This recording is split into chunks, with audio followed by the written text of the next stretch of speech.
Aminin nyo. Natakot kayo makudita, mapatalsik, nagbago kayo ng lingwahe.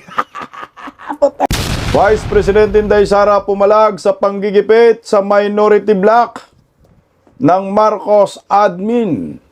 At personala na nga ho ang lumalabas dito po sa Senado.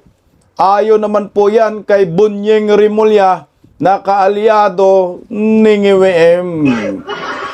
Ang tindi po talaga naman magmaniobra ni Tito Soto at ni ni Panpilo. Peng Peng! Black sweet! Anak ng kamote na. Ako sa akin yung interpretasyon ni Vice President Inday Sara na ginigipit ang kanyang mga kaalyado dyan sa Senado, totoo po talaga ho ito.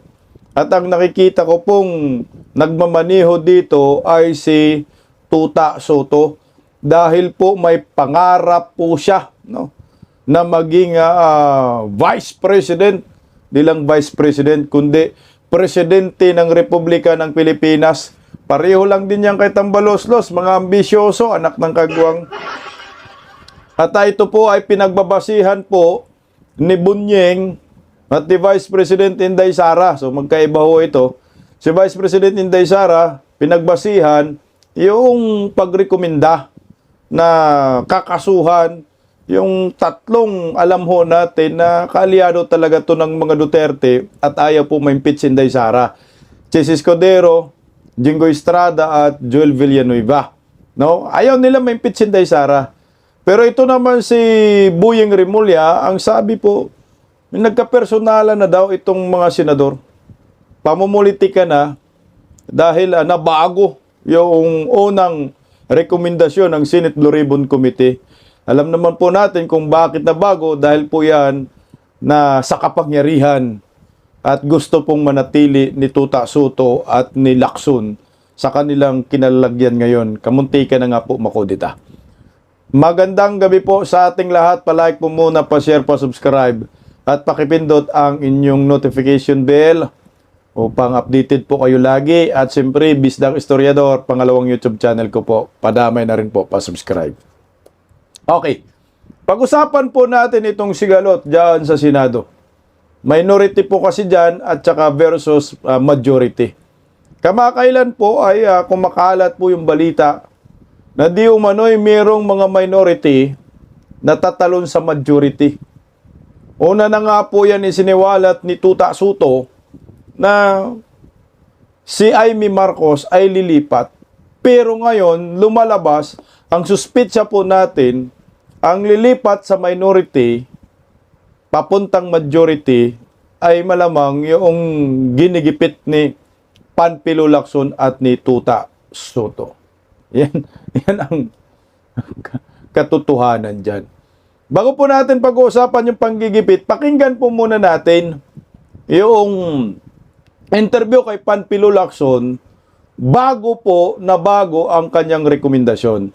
Kasi nga ang una talaga, rekomendasyon para kasuhan itong si Joel Villanueva, Jingoy Estrada at si Chis Escudero.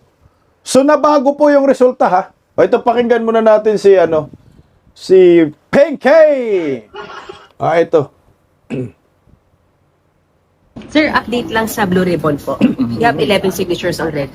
Wala, hindi pa nararoute kasi kinokorek yung draft, pinafinalize. After makorek yun, based on our meeting yesterday, so yun na yun. And I hope and I'm confident na makagather siya ng at least 11 signatures. When you say being corrected, doon at least sa recommendations, meron po bang... Walang nabago. Walang substantive na revise. Pareho pa rin. Yun lang yung language. Yung tatlong colleagues niyo, sir, pinakakasuhan pa rin po. Andiyan pa rin. Sen Joel, Sen Jingoy. Andiyan pa rin. Ano yung nagbago sa language? Tangay na, sinungaling, no? Wala daw na bago, ang sabi niya. Kagahapon po yan, na-interview niya, no? Pero ngayon, naglabas na nga ng rekomendasyon sa kanilang Senate Blue Ribbon Committee. Wala daw na bago yung language daw. Alam mo pa, critical kasi pag yung language na bago. So, ibig sabihin, nabago rin ho yung interpretasyon niyan, anak ng kagwang. Tuloy, oh. Tingnan nyo na lang pagka na-route kasi hindi ko pa rin nakikita yung final. Binigyan ko lang ng guidance on how to draft the final partial committee report. When will it be routed kaya, sir? Anong timeline? Kung matapos mamaya then tomorrow. Sir, sorry bakit yung language? Do they find it offensive? Well, ganito no, yung connotation, halimbawa, do sa draft na initially routed, merong word doon na charge, no? Recommended to be charged. Sa layman, pag sinabing charge, para nasa korte na.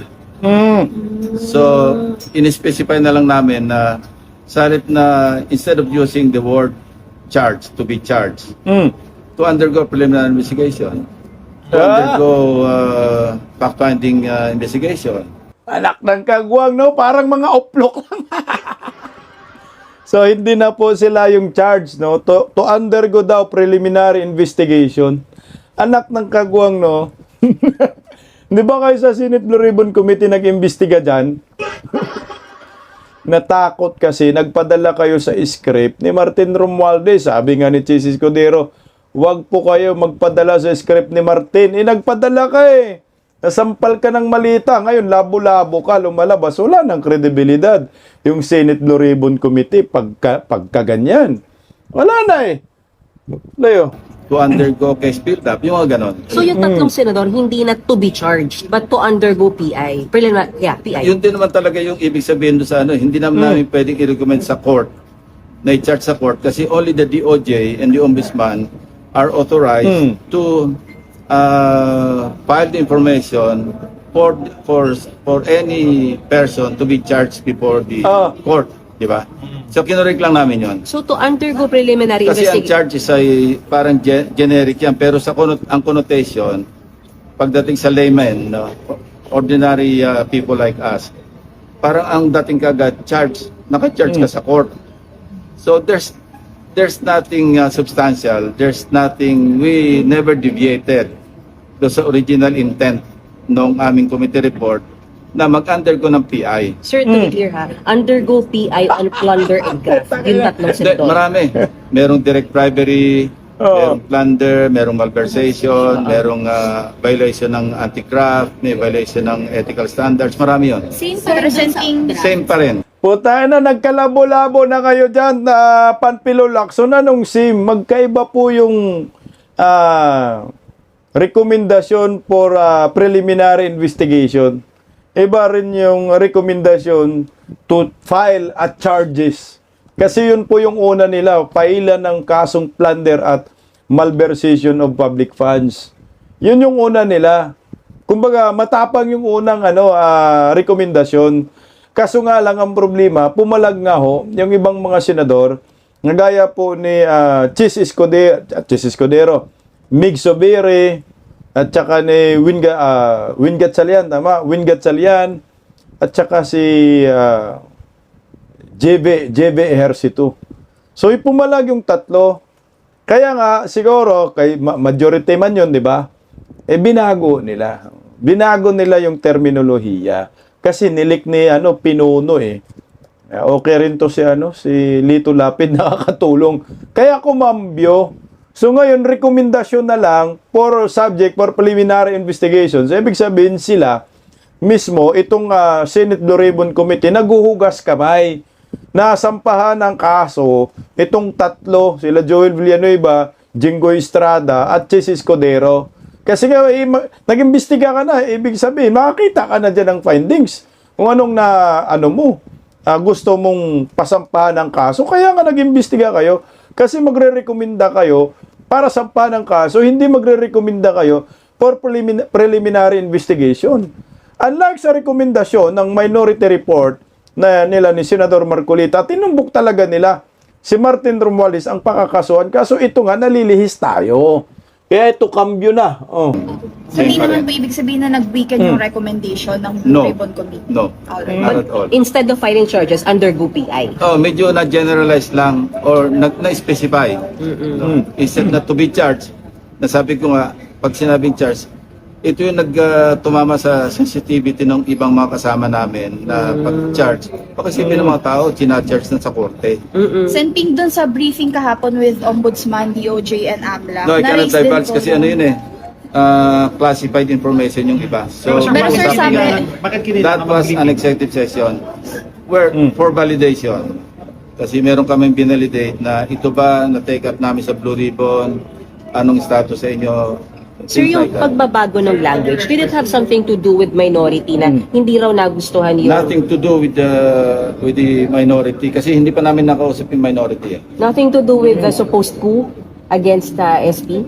Wala. Yung pag-change Nothing to do. ng language? Ano yun? Sa majority pa lang yun. My own Animal, aminin nyo. Aminin nyo, nang dahil sa natakot kayo makudita, mapatalsik, nagbago kayo ng lingwahe. Patay naman. Mga ano to, mga ang tawag yun, mga swapang. Mga swapang sa kapangyarihan. Tika, tuta-suto, baguhin natin. Hindi pwede to. Ay, 3 senador, kakalas na, ma-impeach tayo. Makudita tayo dito, lolos nyo. Galing sila majority, nagsuggest sila, baka naman pwedeng isopen natin, isopen na hindi masacrifice yung intent. Hindi mababago yung substance. Kasi sabi ko nga may baseline ako di ba? Bottom line ko, hindi ko talaga i-report out yung hindi ako naniniwala. Sir, kailan din nakapirma doon sa Hindi, wala pa nga kasi nga pinafinalize yung draft para bukas mai-route. Sir, yung mga hinahanap ng ibang senador na dapat may madagdag, may mabawas, meron Not bang for them. mangyayari? Kung meron silang ganong suggestion, mag-present sila ng ebidensya. No? Madali magsabi na bakit ito wala, bakit ito nandyan. Where's the evidence? We go by the evidence na nag-gather sa Blue Ribbon hearings. We cannot go beyond that. And we cannot go short of the evidence as presented. Hindi pwedeng say so. Madaling mamuna eh. Bakit si Speaker ganito? Bakit? Nasa ebidensya mag-present sila. They are members of the committee. Tumulong sila. Hindi sila, instead na mag-criticize lang, tumulong na lang. Recommended for PI din ba, sir, si dating Speaker Romualdez? Hindi ko matandaan kung kasama sa malayo na yun. Kasi impeachable officer ang presidente eh. Oh. Na-dismiss na nga yung impeachment complaint. So dun sa gagawin pagbabago sa ng lingwahe, confident kayo na makakakuha ng enough signatures? Confident ako. May pipirma from the minority, sir? Ano? Ha? From the minority, may nagganong... Wala pa kaming, hindi pa namin i-represent sa minority. Inuuna ko yung majority. Anak ng kagwang, takot na takot sa pangalang Martin Romualdez. Ay, tuta! Ay, tuta! Laksun! Lakswit na lang to. Ay, na para bang pag nabanggit yung pangalang Martin Romualdez, natatakot ka. Hindi daw kasama sa subject for preliminary investigation. Putang ina, walang kwenta yan kasi nga unang-una, ikaw, kung nag-imbestiga ka dyan, dapat diinan mo. No? Kung totoo talaga yung 3 senador na may kasalanan, bakit ka ngayon? Kumambyo. Wala kasing kasalanan. Sabi nyo, mag-gather ng ebidensya ang minority para sa mga kanilang gustong pangakasuhan, isama. Di ba mayroong minority report? Hindi mo binasura mo, di ba? Sabi mo basura. Hindi mo matanggap-tanggap kasi na may mas magaling pa sa'yo. Tanggapin mo lakso na hindi ka abogado. Maganda sana kung naniniwala ka kay Senador Marcolita. Sana napakulong na natin tong animal na Martin Romualdez. Ito maliwanag, takot na takot kay Martin Romualdez. Tuloy lang natin ng konti yung kanyang interview dyan. Majority. Sir, pag wala bang pumirma from the minority, hindi siya magiging committee report? Let me check with the rules ng rules of procedure the inquiry. But as far as you know, if you get 11 and all majority, you can report it out?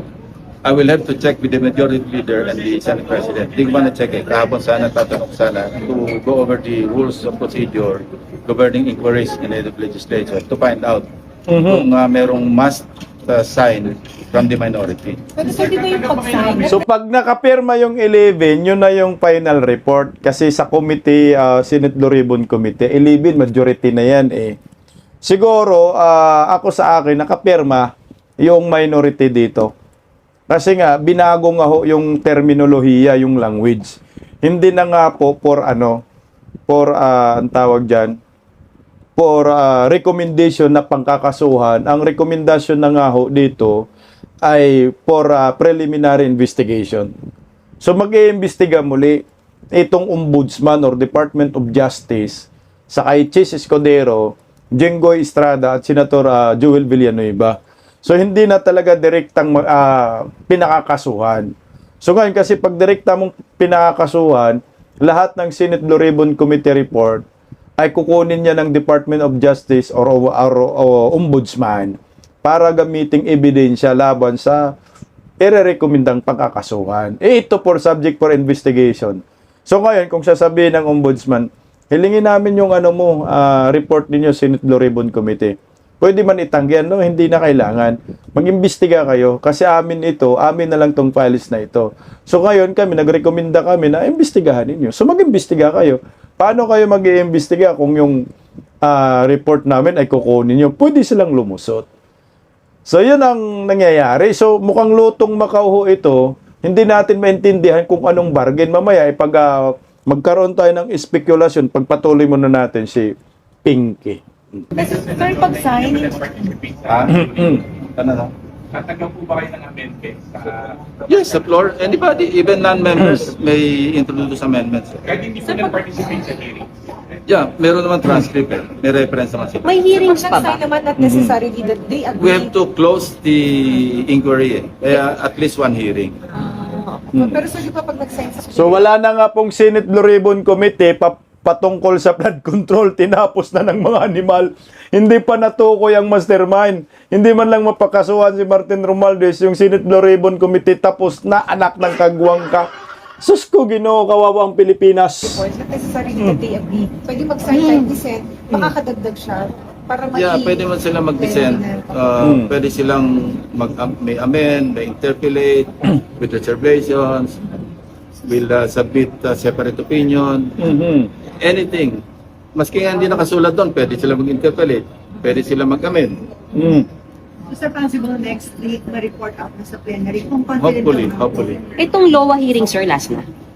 Last na to, winanap. Kasi ang isang na-accomplish, may reform silang ginawa. Which to us, of course, malaki. Big leap Satisfied kayo dun, sir? Sa mga Satisfied, pero iba yung implementation kesa sa nasa papel. Di ba? Kaya nga nag-issue na lang ako ng reminder, ng warning. Kung may gagawin kayo nila, sabi ko mag-FLR na lang kayo sa mga walang kawawaan dyan sa budget. Sir, yung Bukod dun sa mga discrepancy reforms, sa... may nakikita pa kayo na dapat i-legislate to prevent yung ganun. Marami. Pinorward ko na kasi gusto ko yung Hindi dito sa dulo. flood control. Ang dami naman recommendation. Empower the ombudsman. Mag-deputize ng private lawyers para tumulong sa prosecution. Tapos mag-create ng law enforcement arm yung ombudsman para makapag-apply ng search warrant, makapag-follow up ng mga investigation without relying on the NBI at saka sa PNP. Meron doong may strengthen yung ma-enhance yung ma-amend. Although meron na existing na presidential tungkol sa direct bribery, nabigyan ng opportunity na mag-avail ng maging state witness, yung bribe giver. Kasi ngayon, kaya very weak yung ating batas sa bribery. Kailangan yung both are guilty, di ba? Are culpable. Yung bribe giver and bribe receiver. So, paano magko-cooperate niya yung bribe giver? But there are some limitations. Marami kaming dapat doon ang focus natin sa mga legislation, sa proposed legislation. Sir, maybe get your comment lang dun sa sabi ng isang kasamahan niyo, Marcolita. KIG. Yung kalayaan. Nasabi ko na yan eh. Yan ang gatunan. Pero kung sino kayo na... Putay na talaga to. Anak ng kagwang tong media, no? Gagawa talaga sila ng kwento, no? Tingnan mo, tinanong si Lacson patungkol sa Kalayaan Group of Islands na nagkomento nga doon si Senador Marcolita. Talagang pinapainit nila. Pini-splice nila kasi yung statement ni Senador Marcolita. Putsakin na, no? Kawawa naman si Senador Marcolita. Nabansagan na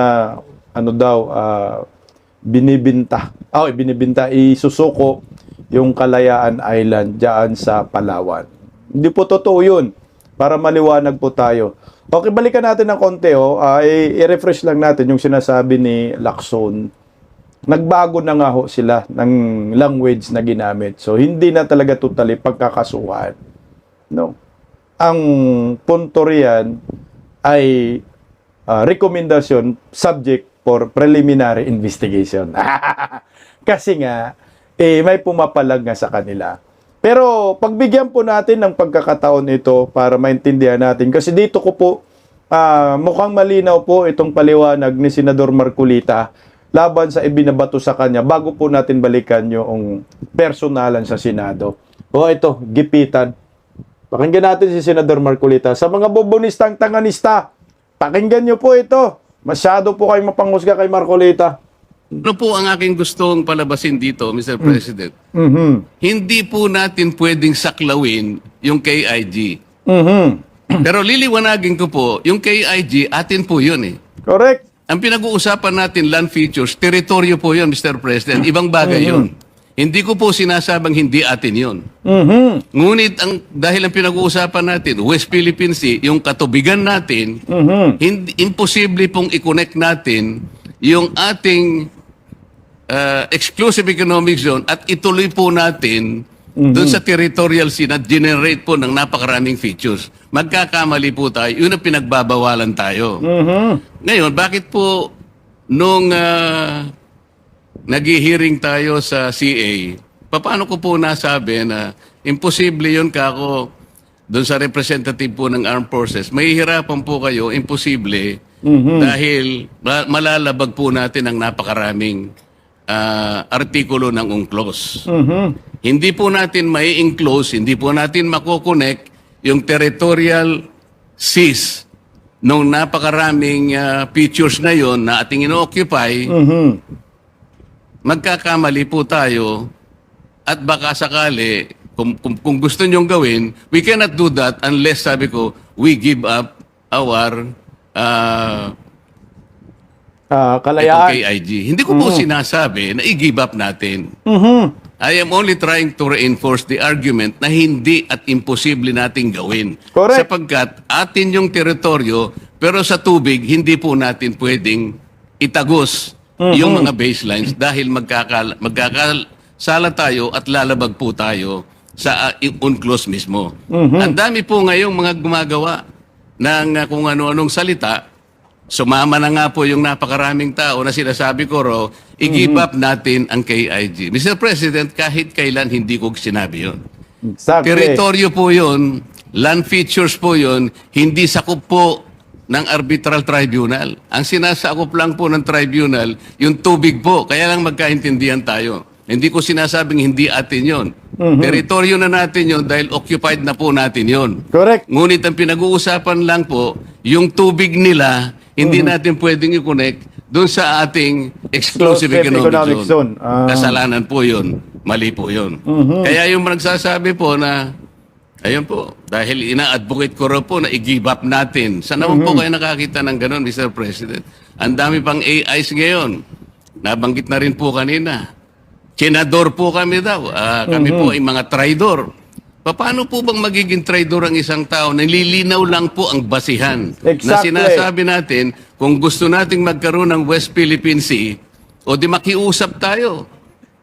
Siguro, pag-usapan natin sa pamamagitan ng United Nations na pwede po ba namin gamitin yung ilang mapa na idodrawing namin at kung inaakala po ninyong mahaba po yung pagitan, nakakita po kami ng maliliit na isla na pwede namin pagpatungan at yung pong land-to-water ratio, maaari po namin magawa ng paraan. Ganun po siguro, pero hindi yung automatic po, tatagos tayo sa mga ganong klaseng batuhan, pipilit po natin. Hanggang sa ngayon po, Mr. President, kaya hindi ma-define ng West Philippine Sea.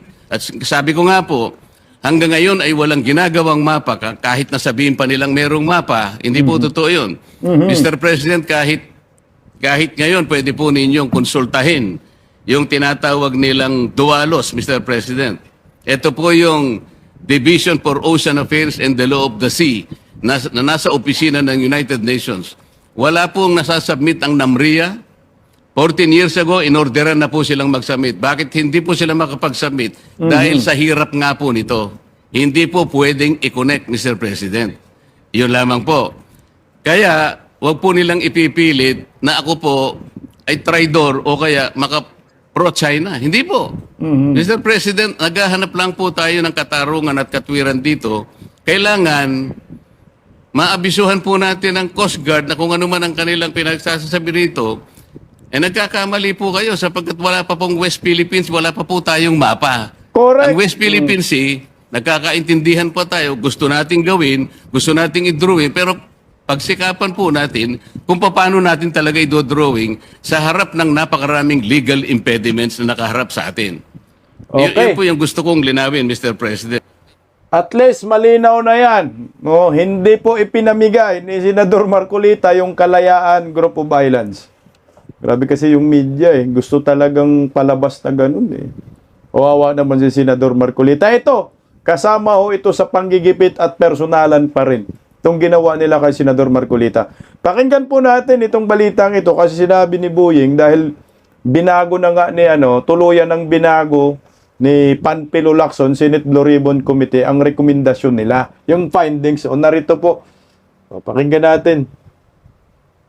Politika raw ang dahilan kung bakit may mga pagbabago sa draft report ng Senate Blue Ribbon Committee kaugnay sa investigasyon sa flood control scandal.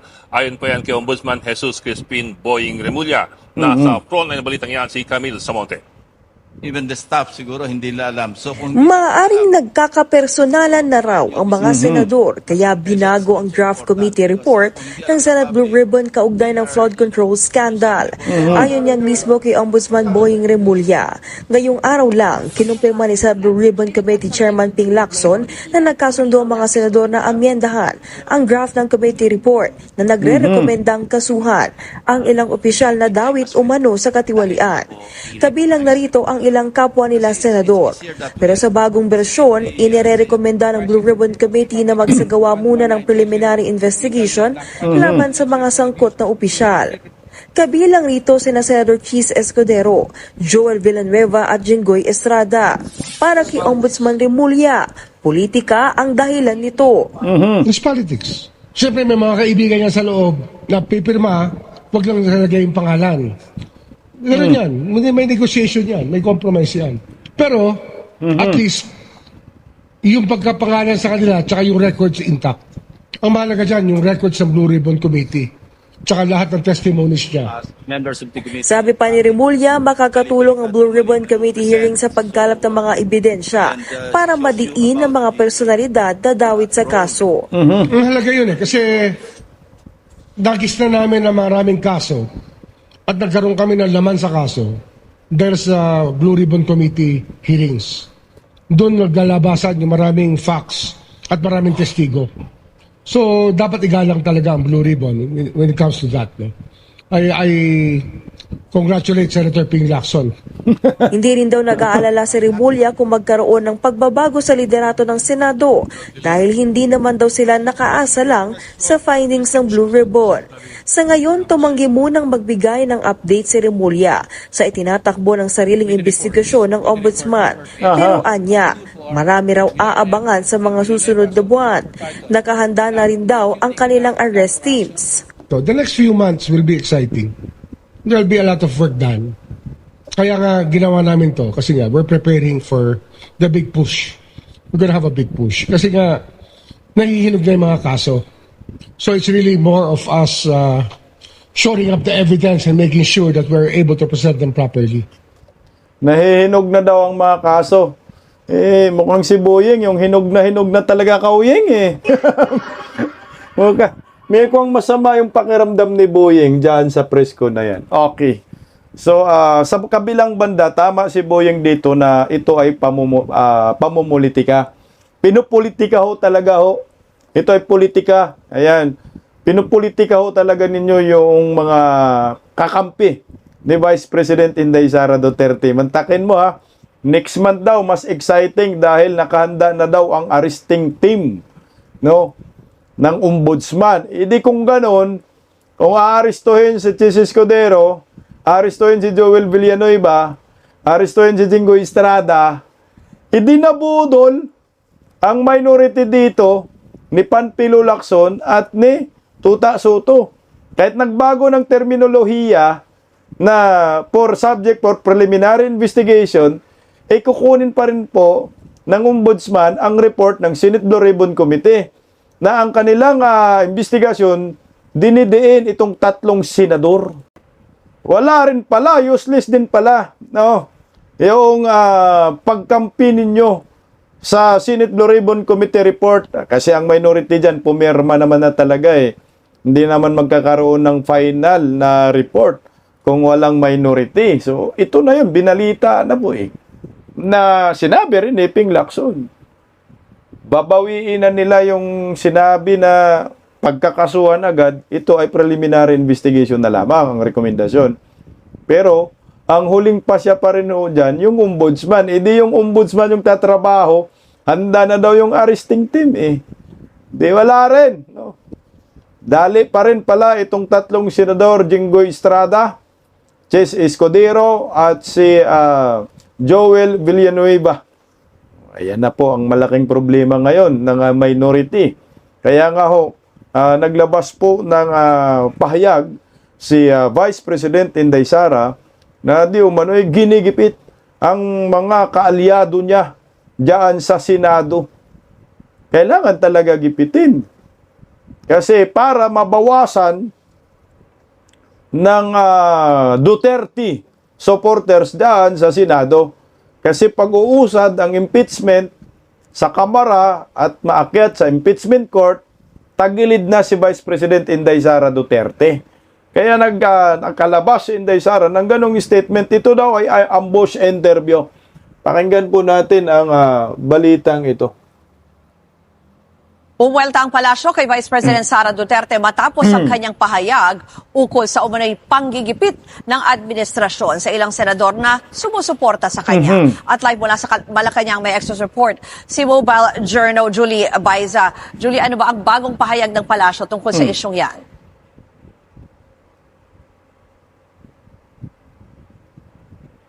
Ruth, panibagong kasinungalingan. Ganito inilarawan ni Palace Press Officer Claire Castro ang mga sinabi ni Vice President Sara Duterte ukol sa sitwasyon ng ilang senador. Ayon kasi sa bise, hinaharas umano ng administrasyon ang mga senador na nakikitang tumutulong sa kanya. Sabi ni Yusek Castro, ilang beses nang nagpakalat ng fake news si VP Sara. Kabilang dyan yung pahayag umano ng bise noon na pangit ang kalidad ng ibinebentang 20 pesos na bigas na programa ng administrasyon. May fake videos din daw at altered police blotter na inilabas noon laban naman kay First Lady Liza Arneta Marcos. Iginiit ni Undersecretary Castro, fake news yan. Pakinggan natin ang kanyang pahayag. Lahat ng yan ay fake. So, sino ba talaga ang may kakayanan na gumawa ng karahasan? Sino ba ang nagbabanta ng buhay? So, sa ganyang mga statement, just tell it to the Marines. Ang putang inang layo ng sagot. Tell it to the Marines, bangag tong animal na to. Bangag ka, Auntie Claire. Sino daw may kakayahan gumawa ng hindi maganda? Si Bangag, alam naman sino. Di ba, ginawa niya sa QJC, ginawa niya kay Tatay Digong, ginawa niya sa bayan, lubog tayo sa ba. Alam mo, Auntie Claire, panay pulburon ka siguro, no? Tang kawawa utak nito, no? Wala na, lumuluwang ng tornelyo. Tuloy, oh.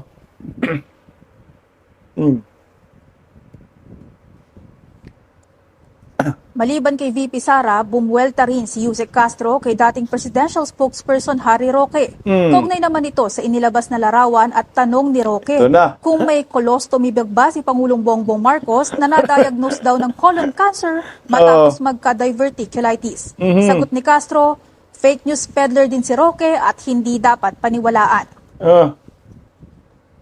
Fake news na naman daw si Roque. Anak ng kamuti ka, Castro. Nanawagan din ng palasyo. Kung titingnan natin, si Castro talaga nagpapakalat ng fake news. Yung fake news peddler sa Pilipinas, si spokesperson ni Bangag, ni Chucky Claire. Sige nga, tuloy lang natin konti. sa publiko na huwag magpakalat ng mga impormasyong malinaw na walang katotohanan. Ruth? Sa pang-mainit na issue, itong bangayan ng mga opisyal ng ating bansa at China, may bago bang sinabi dyan ng palasyo? Ang muna, dito muna ako sa fake news. Ayaw ko muna rin sa China, pas ako. Okay. Sabi niya, fake news daw si Attorney Harry Roque. Pag tiningnan mo yung post ni Attorney Harry Roque, hindi mo masasabing fake news eh. Tingnan mo narito yung post ni Attorney Harry Roque. Oh. Basahin nyo nga yan, di ba? Oh. Ano to? Kasi parang ano ba, kasi may bag daw yan, colostomy bag. Bakan daw yan ng pulburon. Colostomy. Colostomy bag. Tingnan mo. Asking. Pakisagot. Auntie Claire.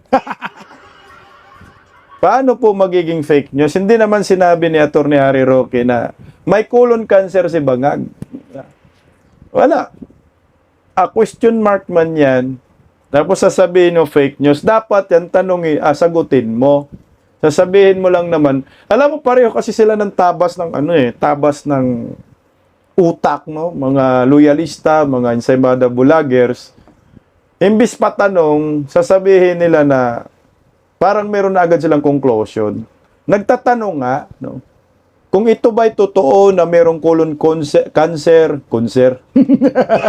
may colon cancer itong si Bangag dahil nga, tingnan mo naman yung tiyan niya, parang merong bumukol, no? May bukol na rin ba siya sa tiyan?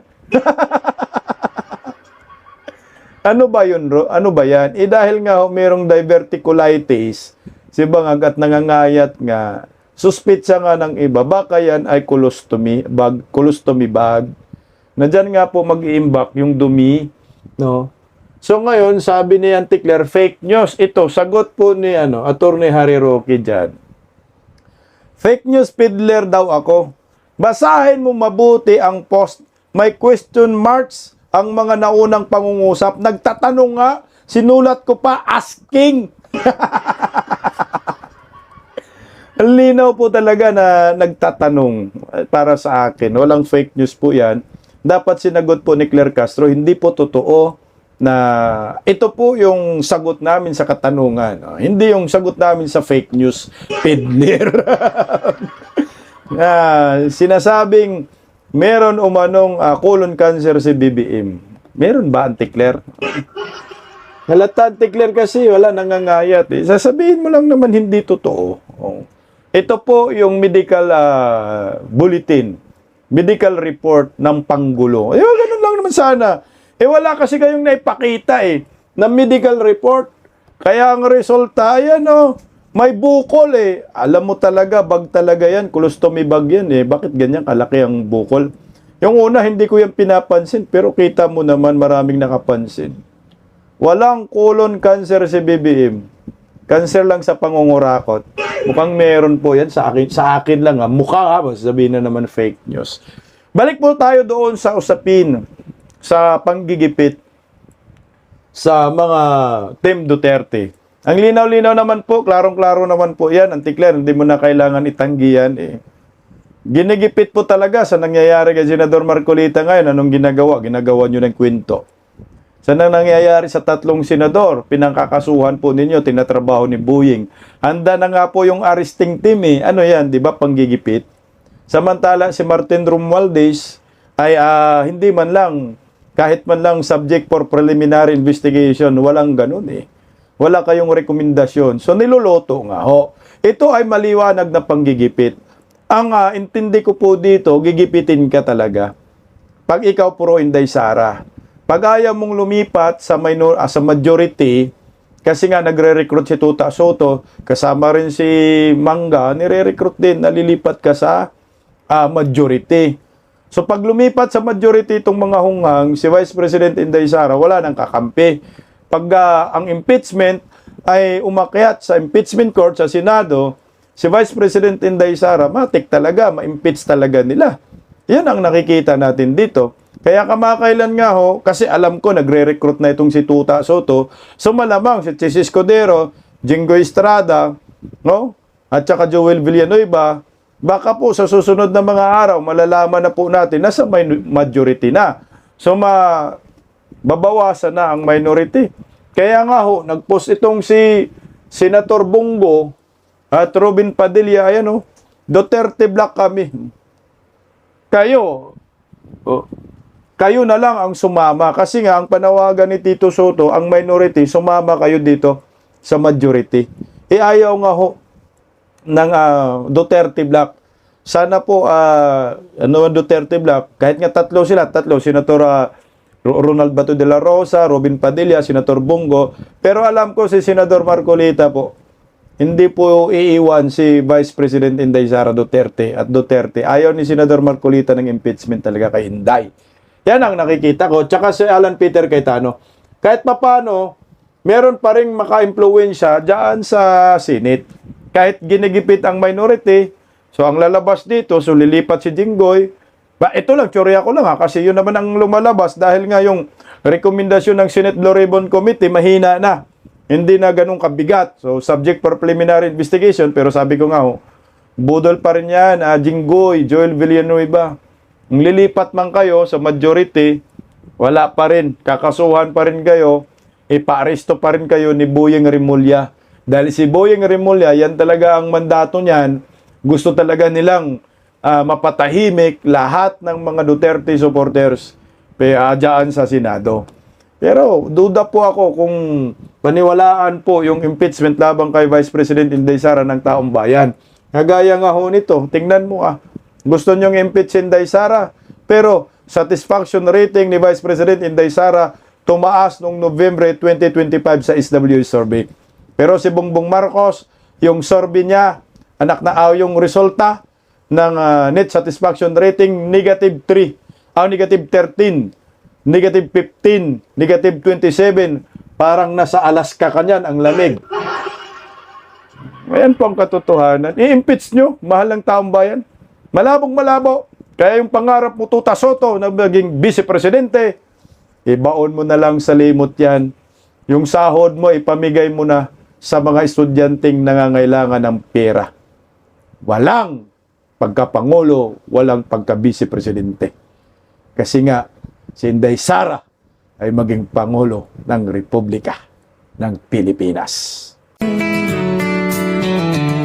Paggising sa umaga, tanghali at gabi, nakikita ko ang post niya, ang hapdi. Paano nga ba to? Di ako makatanggi. Watch ko na lang at isipin ng mabuti. Bisdak Pilipinas. Bisdak, tinig ng katotohanan. Sa bawat vlog may laban sa kasinungalingan. Mulat ang mata, gising ang masa. Bisdak Pilipinas, para sa bayan, gumigising sa diwa. Sa likod ng kamera, tapang ang dala, walang sinasanto kung mali ang gawa. Hinay-hinay, pero palaban. Boses ng tao sa digital na labanan. Bisdak, tinig ng katotohanan. Sa bawat vlog may laban sa kasinungalingan. Mulat ang mata, gising ang masa. Bisdak Pilipinas, para sa bayan, gumigising sa diwa.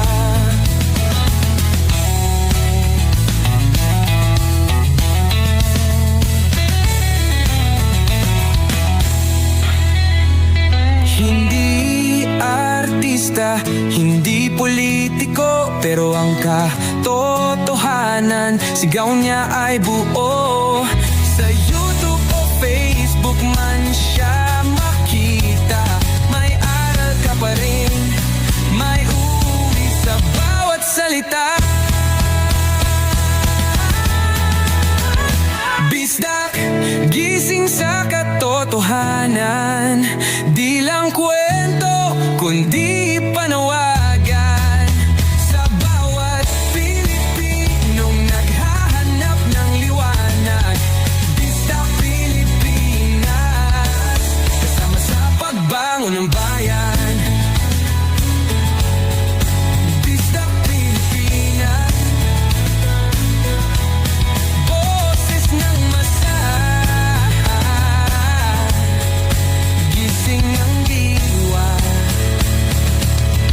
tunog mo, may pag-asa.